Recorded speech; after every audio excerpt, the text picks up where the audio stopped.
Dans les deux dernières vidéos, on avait parlé des tissus épithéliaux. On avait dit que les épithéliums étaient des tissus non vascularisés formés de cellules jointives. Contrairement aux épithéliums, les tissus conjonctifs sont des tissus dont les cellules sont séparées par une matrice extracellulaire. De plus, ces tissus sont vascularisés et innervés. Les tissus conjonctifs sont les tissus les plus répandus dans le corps. On en distingue deux types. On a les tissus conjonctifs non spécialisés, tels que les tissus conjonctifs lâches et les tissus conjonctifs denses. Et on a aussi les tissus conjonctifs spécialisés, tels que le tissu cartilagineux et le tissu osseux, qu'on aura l'occasion de développer dans la prochaine vidéo. Pour cette vidéo, nous allons parler des tissus conjonctifs proprement dits et de leurs caractéristiques. Comme je l'ai dit, le tissu conjonctif est le tissu le plus répandu dans le corps.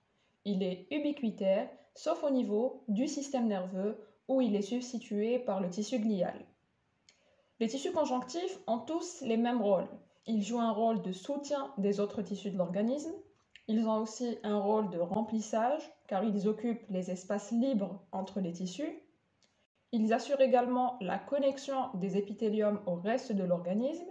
Ils assurent aussi leur nutrition et ils participent également au mécanisme de défense immunitaire de l'organisme.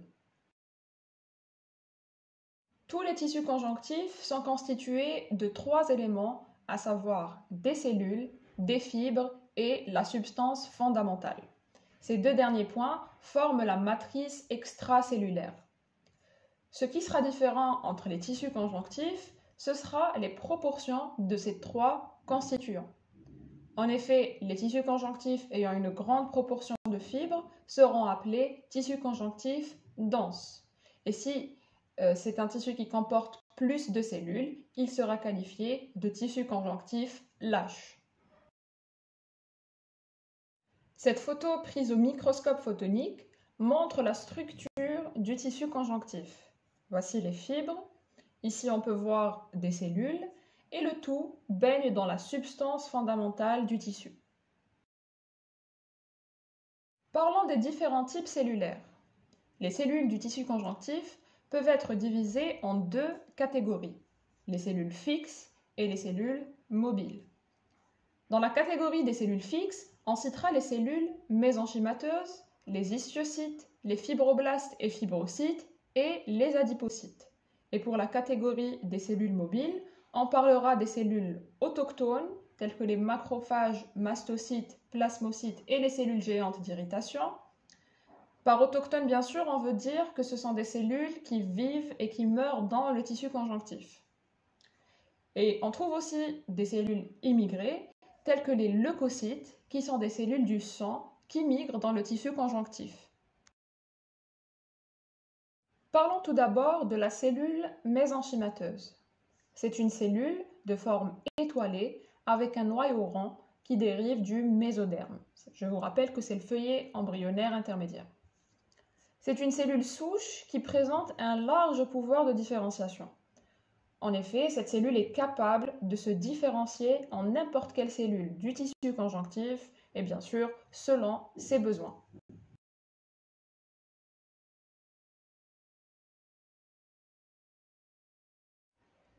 L'histiocyte maintenant est une cellule qui fait partie du système immunitaire. C'est une cellule allongée à contour irrégulier qui est fixe. Elle est toujours plaquée contre la paroi d'un capillaire sanguin et elle présente une très faible activité. En cas d'inflammation, l'histiocyte se détache du capillaire sanguin et se transforme en macrophage, qui est une cellule qui présente une grande activité phagocytaire. On pourra dire que l'histiocyte et le macrophage représentent deux phases fonctionnelles différentes d'un même type cellulaire. Les principales cellules du tissu conjonctif sont les fibroblastes. Ces fibroblastes dérivent des cellules mésenchymateuses. Ils sont de forme étoilée avec de nombreux prolongements cytoplasmiques. Ces cellules présentent un noyau ovalaire avec une chromatine décondensée, chose qui nous apprend que ces cellules sont actives.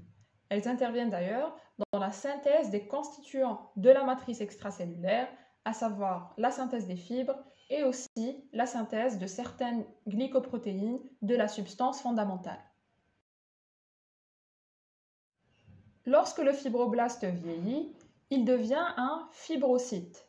Le fibrocyte est une cellule fusiforme qui ne présente pas de prolongement cytoplasmique.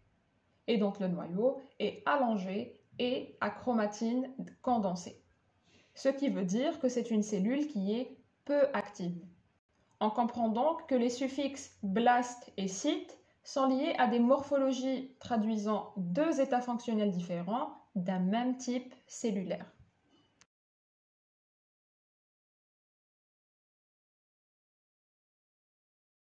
Toujours dans les cellules fixes, on a les adipocytes qui forment les tissus adipeux qu'on appelle les graisses.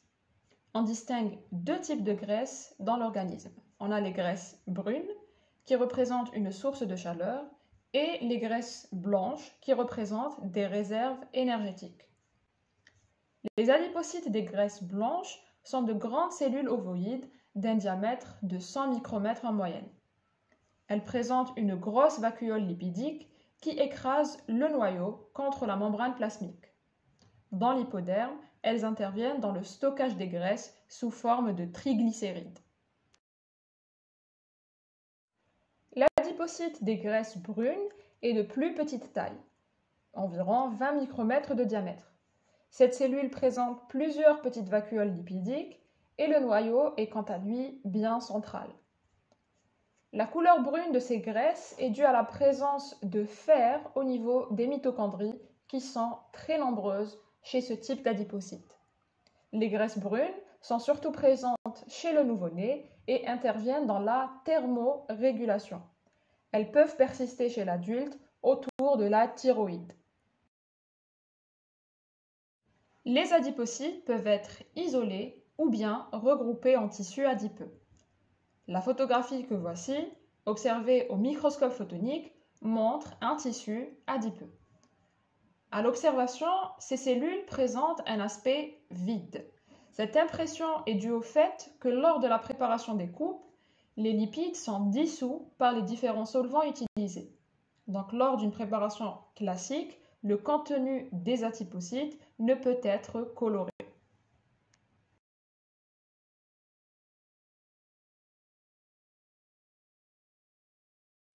On va à présent passer aux cellules mobiles.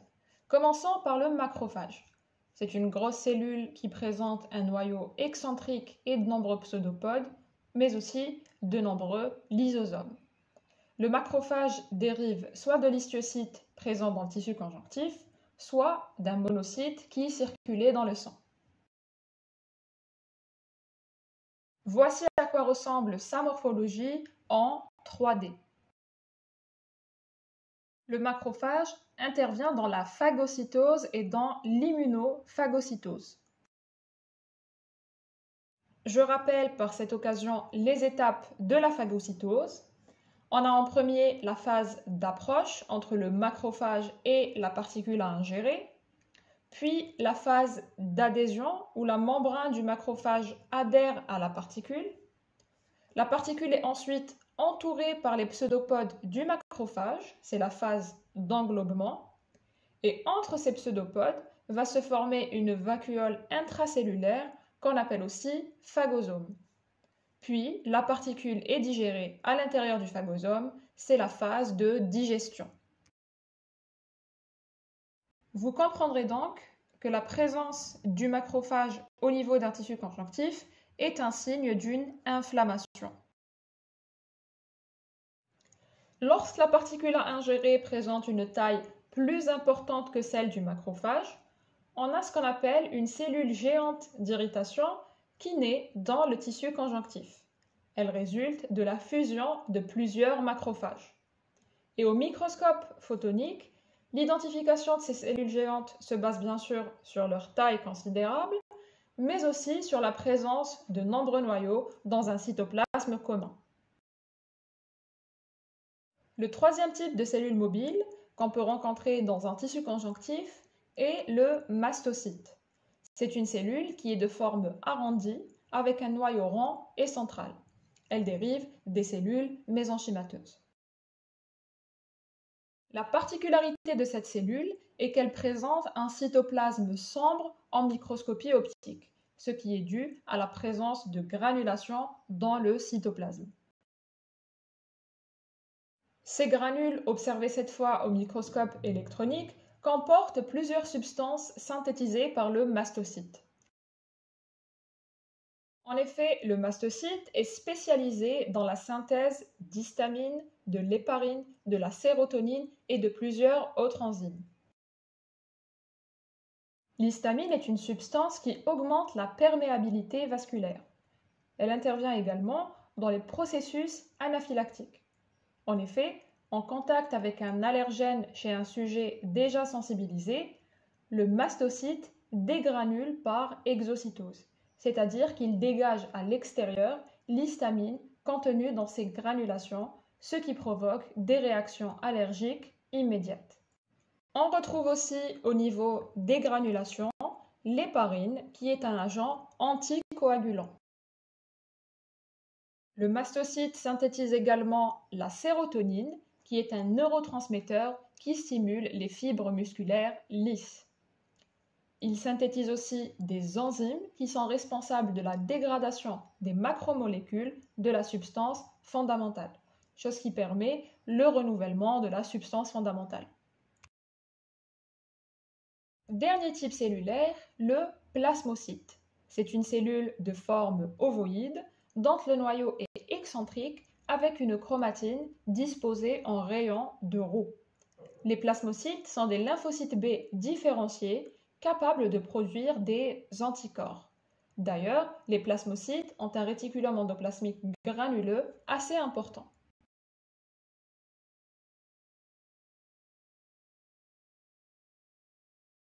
Ces cellules interviennent donc dans les réponses immunitaires et leur présence caractérise les tissus conjonctifs irrités.